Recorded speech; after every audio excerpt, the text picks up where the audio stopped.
everyone, welcome back to my channel. It's Emily and welcome to the full Lego City tour. I am so excited for you to see this. We have done so much work on it over the last few months, and really the last full Lego City tour was back when there weren't any roads. Like, let's be real about this. It was literally just Lego sets on a table, kind of placed where I wanted them to be. Now there's road plates, there's dog parks, there's like a forest going on in the back that actually looks very amazing. I think you'll love it. As well as my Disney World Walk of Fame for my channel members. We have Mario World going on. Like, seriously, there's so many different ideas kind of going on in this Lego City, but that's what makes it really exciting for me. So anyways, if you are brand new to this channel, then hello and welcome. Make sure to hit that subscribe button down below to stay up to date with what I'm working on in the Lego City. I do really appreciate it. And now let me show you what I've been working on. Alrighty, welcome to my Lego City. We have changed so many things in here over the last few months, and more so even over the last few weeks.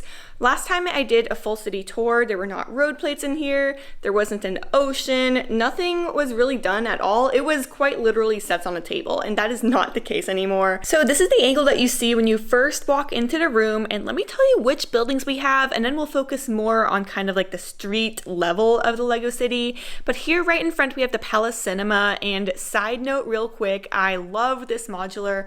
Also, these stars along the front, the Walk of Fame there, that is where I got the inspiration for my Disney World Walk of Fame, so it's just really, really nice having this in my Lego City. But anyways, moving down now to the Townhouse modular. This is half of the Pet Store modular, and I just really liked how the colors looked there, plus it's a half base plate, so it just really fit next to Assembly Square, which is 1.5.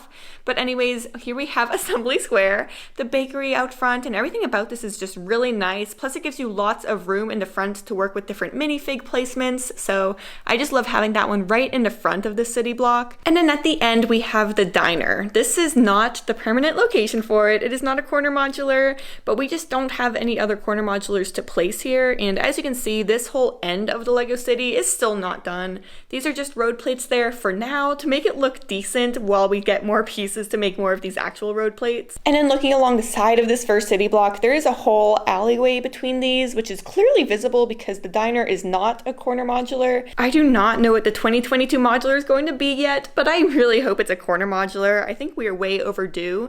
But then next to the corner garage, we have the police station modular, and that is actually right across the street from the Daily Bugle. I just loved that placement for it because, you know, having a police station with the news right across the street, especially somewhere that probably has a lot of crime, I just thought that was very fitting. Moving along next to the police station, we have the bookshop, and I actually really love how seasonal this set is with those fall leaves on the tree there. And then finally at the end is the brick bank, and I loved having this here. It just doesn't stand out as much as maybe the Palace Cinema or the Grand Emporium, which I'm about to show you, so that's kind of why I placed it there.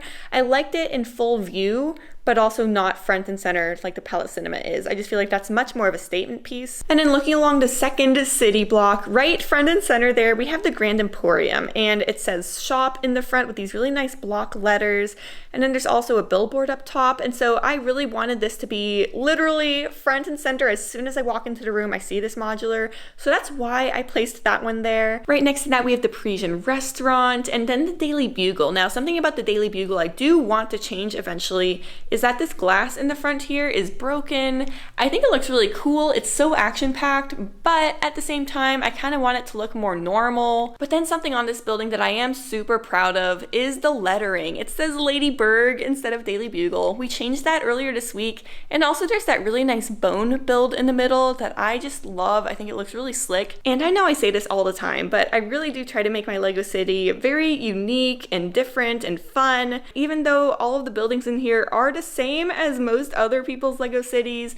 Making little changes like this really do go a long way for me. And then moving on to the end of this city block, we have the pool hall and detective office. Now, you'll see these other buildings here. This is very temporary. I want to add them to like Main Street in Disney World to have a little shopping area, but they're just kind of living there for now. It's mostly the superhero buildings and then kind of the smaller non-modular type sets. I do really like them. I'm just not really sure exactly what to do with them yet. So right next to the Grand Emporium, we have the rebrickable version of Sesame Street. And this was our first rebrickable, but I do totally recommend it excited. I think it looks absolutely amazing. And then the second half of the pet store modular. Finally, this isn't technically a modular, I don't believe, but it is modular compatible, and I think it looks great in the city. This is the Spring Lantern Festival from the Chinese New Year collection, and I love this set. I think it looks perfect as a corner modular, and because we don't have that many corner modulars in our city, this is a really good option for us. And then next to that, I'm gonna call it a Lego City mock. It is the Avengers Tower, so that is the official Lego set, but at the bottom, that is a base that we made on our own. I'm not thrilled with it. We do want to change it up a little bit, but that'll happen probably later on this month. We'll see if we get to it. Okay, so here's the fun part of the Lego City tour. We're gonna check out what's going on the street level. So as you can see right here, we have some of the stunt spikes from the new Lego City theme. I really like them. We actually have a ramp going on over there, that orange thing that you can kind of see. So we've been having a lot of fun with that. And then over here, right in front of the Palace Cinema, we have our first trick-or-treaters. There's a guy on a horse and then a cowgirl kind of like lassoing him in. I thought that was really cute. And also, we're in Texas, so it was just very fitting to have that right there. And then here's the car from the diner modular. There's this guy driving with a person dressed up like a pig, but then they have two actual pigs in the back. So honestly, I don't really have a story for this yet. I just thought it was really funny. My husband and I were working on a Lego City this weekend, and this is kind of what we came up with. Right next to the car, we have a few more trick-or-treaters. There's some people dressed up like, I believe, a Venus flytrap. Just some flowers, and it's just kind of cute. Like, these are some happy trick-or-treaters, not trying to be spooky or anything. And then right outside of the brick bank, we have an elephant guy wearing a tutu. I just think that is adorable. Moving down a little bit more, we have a person dressed like a butterfly. We have some people eating ice cream. Sonic the Hedgehog, guy dressed up like a chicken. There's a fox. And then over on the other side as well, we have a bunch of stuff going on. This guy's just running out of the Parisian restaurant. We have Mysterio on the sidewalk. And then also, this little dog down here is a crown. We call that one Princess Ladybird. I just think it's really cute. And then over in front of the diner, there's also so much going on right now. There is a rock show happening right on the sidewalk there.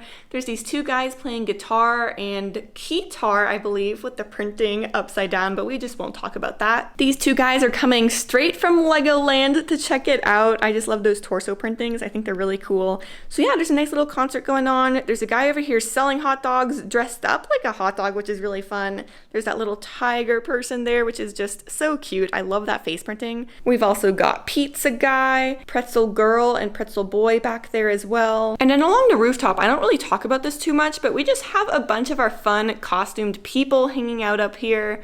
We have this person dressed up like a llama, I believe. Spider-Man's hanging out over there, as well as Drone Guy. So there's a lot going on the rooftops of Ladyburg. And then looking at our road plate system, we really tried to be unique with this. And I know it's really hard for roads to all look different, but we tried our best to stick out by using this white line on either side of the road plates. I just feel like it's kind of different, kind of unique. And then also having this nice kind of curve along the edges on the corner blocks. I just feel like that makes it look a lot more realistic, as well as trying to place these crosswalks in places that they just make a lot of sense. And then looking along the main part here, I love this little parking spot that we've designed. It has this nice little brick pattern going on there, and also there's enough room to park a car next to it while having other cars driving by. So I am just very happy with that. I love our road system. We're gonna keep it going. Obviously, we're not done with it, but for our progress so far, I am very pleased with it. All right, so that's pretty much everything to see with the downtown area of our Lego City. So let's move over to the ocean now. Again, there's not a crazy amount of stuff to see here, so this will be pretty quick, and then we'll move on to the forest. But let me tell you kind of what we're thinking for this ocean. So along this top edge here, I wanna do a bunch of cool wave textures and features and make it look very beachy. And then along this side here, I wanna have a road plate going right in front of these modulars over here, but have it be like a California highway where it's going right along a cliff and it'll lead down to the ocean. So it'll be very rocky. I'm not sure how to accomplish this yet, honestly. I have no idea. And then for all of these sets on the table, we have the party boat, we have some Scooby sets, the Flamodi. I put these here for now just to make it look a little bit more fun so it's not literally just base plates on a table. And then along what will become the beachy area of the Lego City, we're gonna do a boardwalk, and that's why I've placed the Ferris wheel here for now. I might have some little carnival type rides along there just to make it a really fun kind of beachy environment. And now here's for the spooky part of the Lego City. Let me show you what's going on with this forest area. Pretty much as soon as we started our Lego City in this room, we knew we wanted a river, and it's based off of the San Marcos River in Texas, where a lot of people go tubing. And as you can see here, everyone has their nice little tubes. They're having a really nice time on the river today. Eventually the river's going to expand onto this next green base plate, which will mostly be water, and then into the ocean. So stay tuned for that. But as you can see in the back there, we have the Ewok Village, and this is the official Ewok Village Lego set. We built around the bottoms of each of the tree trunks to make it blend in a lot more, so it didn't look like we just literally placed a Lego set here, which is kind of what we did. We wanted it to blend in as much as possible. And I just find it so funny that this whole Ewok Village type scene is going on up in the trees, and then people are just hanging out on the river, going tubing. It's just kind of a funny mix of events. And then also right below the Ewok Village area, we have some spooky stuff going on for Halloween. We have some adventure time. We placed a lot of these minifigs here just to try to make it a little bit more spooky in the forest. And then over on the other side here, we have the Mystery Mansion from Lego Scooby-Doo. And Shaggy is there with his flashlight, ready to defeat the monsters. You know, I'm sure there's some sort of story going on here. And then we have Frankenstein. We have a werewolf kind of hanging out front. I actually really like these tree builds that we designed. I just think that looks really nice. It's so simple, but I think it works. Also, in honor of Spooky Month, I wanted to do something kind of fun in the Lego City. So over here, we have this really cute little pumpkin patch, and that's one of my friends, Snot-OK or Michaela, just hanging out in there. They're just having a good time in the pumpkin patch, but there's this giant pumpkin monster behind them. I'm thinking about doing like an all Easter eggs kind of Spooky Month update for the city, so let me know if you are interested in that, because we definitely have a lot more to incorporate. And then over here, there's still obviously so much room to work with the forest, because essentially I want to have it be really just mystical and fun, have like a little elves area. Like as you can see with this treehouse here, there's a lot of pink and purple leaves in there with a dragon on top, which I thought was really fun. And then we have Winnie the Pooh.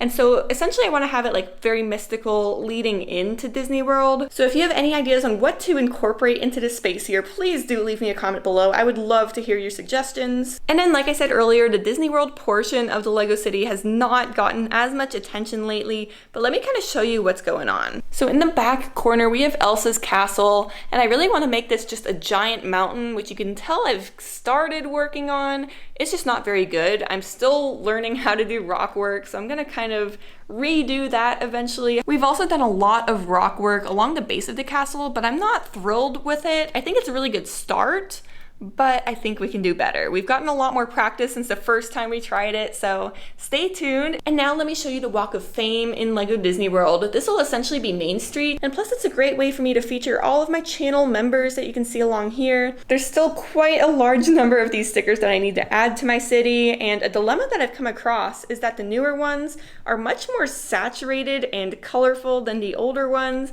I don't think they faded, I just think that when I changed the ink in my printer, the printing quality improved, and so I think I need to go back and redo some of these older ones. And I just love how this looks. However, I do want to redo it so that I can incorporate all of these better, because as it is right now, it stretches to the end of the table. So I think I need to expand it, maybe push them closer together. I am not exactly sure, but I'm going to be changing a few things, so stay tuned for that. And something I want to do with Main Street is add a bunch of shops to either side of the Walk of Fame, so that then people can be shopping, looking around, buying stuff at Disney, you know, normal Disney stuff. And then moving on, we have the Disney train station. I really like how this kind of looks here facing the front. I was thinking about having it face the front of the railroad tracks over here, but I don't really like that as much. I don't know. Let me know your preference in the comments. And then finally, we have Mario World. This is probably what I am most excited about, and pretty much everything you're seeing right now, that's like my first rendition on them, and I am just not thrilled with them, so I'm gonna be redoing them. But you know, that's kind of part of the process with the Lego City. You try something, it doesn't work, maybe you don't like it, you redo it, make it a little bit better, and you just keep doing that until you're happy with it. I am definitely an amateur mock builder, so I do quite a few renditions until I'm happy with it, but that's kind of part of the fun too. Anyways, over here is actually where I'm really proud of. We have these railroad tracks that loop around here, and what I want to do is add this giant ridge in the middle, which is kind of what I'm doing while building this up. So the ridge will be quite elevated along the middle there, and by including this vertical component and building up on the ridge, it'll hopefully help me include as many Mario sets as possible, because right now I have a bunch of the Toad houses, which I think are so cute, but I don't think I would be able to fit them as they are right now if I didn't build them up vertically like this. And so I guess I have a question for the Mario fans out there. What do you think of my Mario world? What would you like to see included, and how can I make this amazing? Please do leave me a comment below to help me out. Alrighty, well that's pretty much everything to see in the Lego City. I have had so much fun working on this over the last few months, and more so, especially the last few weeks. We've made so much progress recently, and I'm just really excited to finally show you what we've been doing. I hadn't done a Lego City update in a while, and that's why I wanted to do a full Lego City tour today. As always, if you have any comments, suggestions, feedback, ideas for me in my Lego City, please leave them in the comments below. I do love hearing from y'all. You guys have some amazing ideas and have definitely helped me out in the past, so please keep it coming. Anyways, if you enjoyed this video, don't forget to leave me a thumbs up and do consider subscribing to my channel down below. I really do appreciate it. Thank you again for watching, and I'll see you in the next one.